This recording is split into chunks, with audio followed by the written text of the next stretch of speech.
Assalamualaikum warahmatullahi wabarakatuh. Welcome back to my channel. Selamat datang kembali ke channel saya. Hari ini saya kembali menjumpai rekan-rekan subscriber saya, non-subscriber saya, dan siapa saja yang menyaksikan video saya ini. Tentu saja saya ingin mengucapkan banyak-banyak terima kasih. Thank you so very much. Hari ini saya akan memberikan kalian semua satu tutorial 3 cara mengetahui berapa RAM Random Access Memory di Windows 11 dan Windows 10 kamu. Apakah kamu lupa berapa GB RAM yang ada di laptop atau komputer kamu? Itu artinya kamu kelewatan sekali. Ya udahlah, sekarang saya beritahu cara untuk mengetahui berapa GB RAM yang kamu miliki di laptop dan komputer Windows 11 dan 10 kamu. Caranya hampir sama, beda dikit doang. Without further ado, let's get tutorial started. Oke, sebelum saya beritahu 3 caranya ya, jadi siapa tahu saja kamu lupa atau kamu ingin tahu lebih banyak lagi untuk mengetahui berapa jumlah RAM, baik yang fisiknya, yang virtualnya dan segala-gala macamnya, maka kamu tonton ya video ini sampai habis. Sebelum saya beritahukan caranya, saya ingin minta kepada teman-teman yang baru mendapatkan channel saya, please subscribe, bantu saya kembangkan channel saya. Semoga saja pada suatu saat nanti channel saya bisa berkembang dan berkembang dan berkembang. Nah, kalau kamu sudah subscribe, jangan lupa dong tekan icon belnya agar kamu tidak ketinggalan dengan notifikasi ketika saya mengeluarkan video yang terbaru. Nanti, kalau kamu suka video saya, sekarang pun boleh beri saya suka. Kalau kamu tidak suka, ya nggak apa-apa. Tapi tolong beri juga saya suka. Oke, rekan-rekan sekalian, langsung kita masuk saja ke caranya ya. Cara yang pertama itu kita lewat setting. Jadi untuk Windows 11 dan Windows 10 ini sama saja caranya. Cuman beda-beda sedikit lah. Nanti saya akan beritahukan bedanya apa. Saya suka masuk setting itu melalui shortcut ya. Jadi kamu tekan saja Windows logo plus I. Sekali lagi ya, Windows logo plus I. Saya pencet sekarang Windows logo plus I. Itu sudah ada, cepet kan? Nah, di sini teman-teman maju ke sistem, ini sistem ya. Kemudian kamu turun yang paling bawah, sama di Windows 10 juga sama ya, sistem terus yang paling bawah. Cuman tampilannya aja yang beda. Oke, kita masuk ke about ini. Nah, ini dia ya, ini dia desktop name-nya, prosesornya, RAM-nya saya ada 32 GB. Ya nggak banyak sih, cuma 32 doang ya. Yang lainnya ada yang 64 lah, ada yang 128 lah. Saya cuma 32,4 kasihan. Sorry, saya cuma 32 GB. Ya, ini cara yang pertama. Lalu ini apa sistemnya? 64 bit, main dan touch-nya saya nggak punya. Jadi di sistem ini, di about ini juga kamu bisa melihat spesifikasi kamu punya Windows ya. Editionnya Windows 11 Pro, versionnya 21H2, installnya tanggal 5 bulan 7 tahun 2021. Lalu OS build-nya 22000.100. Jadi ini cara yang pertama. Kita tutup cara yang pertama. Gampang kan? Sekarang mari kita menuju ke cara yang kedua. Cara yang kedua itu lewat sistem info. Oke, atau bahasa Inggrisnya system information. Gimana caranya? Sama di Windows 11 sama Windows 10 sama saja. Kamu cukup ketikkan di search sistem. Nah, itu sudah ada. Saya baru tulis sistem, sudah ada. Ini dia ya. Ini boleh, ini juga boleh. Kita ambil aja yang ini ya, yang gedenya. Nah, ini lebih lengkap dia ya, teman-teman, rekan-rekan, ini lebih lengkap. Kami bisa lihat sini. Yang ini ya. Ini yang ini nih. Install physical memory, RAM memorinya, RAM fisiknya itu 32 GB. Terus total physical memorinya yang sedang terpakai ini 31,6 GB. Jadi ada sekitar berapa megabyte itu digunakan oleh sistem. Terus available physical memory, memori fisik yang tersedia 25,7 GB.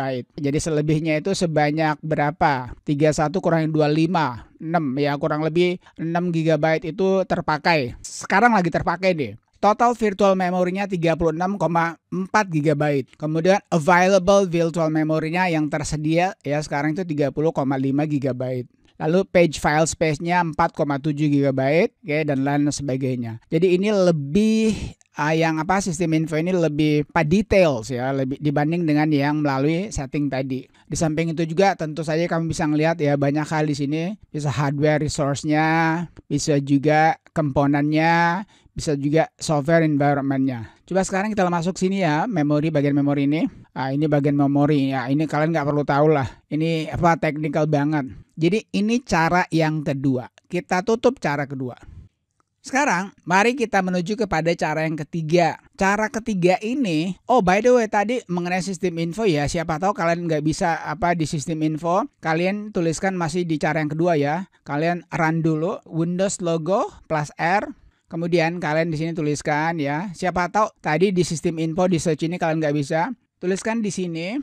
Jadi MS Info 32 ya, lalu oke. Ya, jadi siapa tahu kalian di search itu nggak bisa tadi. Kalian kalau tulis sistem info nggak bisa, berarti masuk ke run ya. Lalu tuliskan MS Info 32. Hasilnya sama aja kok. Oke, itu yang kedua ya. Sekarang mari kita menuju ke cara yang ketiga. Cara yang ketiga itu ini yang paling sering orang gunakan ya. Dan ini juga salah satu favorit saya. Sebelum saya masuk, saya beritahukan kepada kalian. Jadi 3 hari berturut-turut ini I have been talking about memory. Jadi saya sudah 3 hari berturut-turut berbicara mengenai memori. Kenapa? Karena memori ini penting sekali ya. Saya selalu ditanya nih, Pak, Om, Kak, Abang, Bang, pentingan mana SSD dulu atau memori dulu? Bagusan mana? SSD dulu atau RAM dulu? Jawaban saya cuma satu ya. Kalau kalian nggak mau ngelek-ngelek, kalian nggak mau sering tertutup sendiri, sering hang, sering not responding, itu kalian pilih dulu RAM. Jangan SSD dulu. Ya, jadi RAM itulah yang membuat kinerja laptop kita, komputer kita jadi responsif. Bukan SSD-nya ya. Ya udah, itu pembukaannya. Sekarang cara yang ketiga ya ini melalui yang namanya Task Manager. Ini Windows 11, cara masuk Windows 11 untuk Task Manager itu beda dengan Windows 10. Nah sekarang saya ambil jalan tengahnya supaya nggak bingung ya. Kalian tekan saja Control Shift Escape. Sekali lagi saya ulangi ya, Control Shift Escape. Sekarang saya lakukan ya, Control Shift Escape. Bismillahirrahmanirrahim. Langsung ada, mantap. Ini ada proses, performance, app history, startup, user, detail, dan services. Kamu pilih performance yang ini udah di tengah belum ya? Ya udah di tengah kayaknya. Kamu pilih performance ini, kamu pilih ini ya. Nah, kemudian biasanya kamu ini langsung ini dulu ya. Jadi kamu pilih yang memory ini. Kenapa saya langsung ke memori? Karena baru-baru saya pakai, itu bukan baru-baru sih. Tadi pagi saya edit, saya punya video ya. Hari ini launching. Nanti saya akan berikan thumbnailnya. Itu cara membebaskan memori supaya memori kamu cepat kencang. Jadi kamu bisa lihat sini, memori saya itu sudah saya bilang tadi 32 GB. Oke, memory usage-nya itu 31,68. Ini yang yang available-nya ya. Terus di sini kamu bisa lihat ya, yang lagi dipakai itu 5,7 GB. Ini yang lagi terpakai memori saya. Terus available-nya yang tersedia memori sekarang ini, yang sekarang nih yang saya pakai sebanyak 25,7 GB.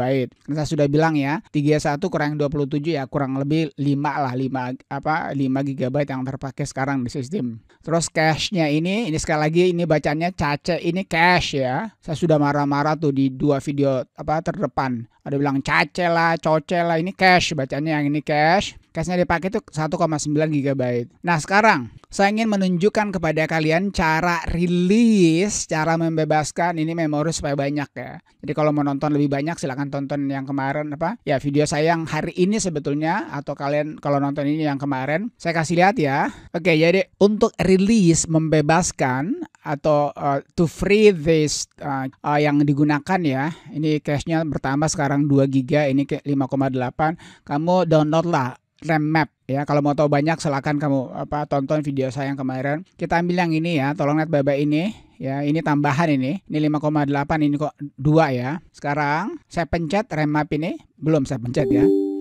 Jadi saya ingin melanjutkan yang kemarin itu videonya. Siapa tahu kalian belum menonton, saya sarankan untuk download yang ini. Saya kasih ke tengah dulu. Ini tambahan ini tidak ada sebetulnya di jadwal video saya. Oke, lihat sini 6,82 ya. Yang ini cache-nya 2. Oke, lalu yang digunakan sekarang ini 6,8. Untuk membebaskan ini dan ini, untuk membebaskan ini dulu ya, kita pakai ini. Empty, kosongkan ini. Empty working set. Sekali lagi lihat sini ya, 6,8. Saya pencet ini. Lihat sini jadi 2,6, 2,7, 2,8 ya. Jadi lebih daripada setengahnya bisa kamu bebaskan. Lalu yang ini cache-nya ya, ini cache-nya ya, jadi 5,9 ini, hampir 6. Kamu masuk empty, lalu empty standby. Lihat sini ya, 5,9, bismillahirrahmanirrahim. Nah, jadi nggak sampai 1 GB. Berapa banyak yang kalian bisa bebaskan di sini. Kalau mau tahu banyak, tonton video saya tutup udah, saya tutup ini lagi ya. Alright, so I guess that's it. Saya kira itu aja ya. 3 cara mengetahui berapa RAM, Random Access Memory, di Windows 11 dan 10 kamu. Kalau kamu suka video saya ini, beri saya suka. Kalau kamu tidak suka nggak apa-apa, tapi tolong beri juga saya suka. Kalau kamu masih ada pertanyaan ya, silakan tulis di kolom komentar. Oh, by the way, kalian juga bolehlah request tutorial yang kalian inginkan. Akhirnya, thank you for watching, folks. Thank you for watching, friends. Peace. Assalamualaikum warahmatullahi wabarakatuh.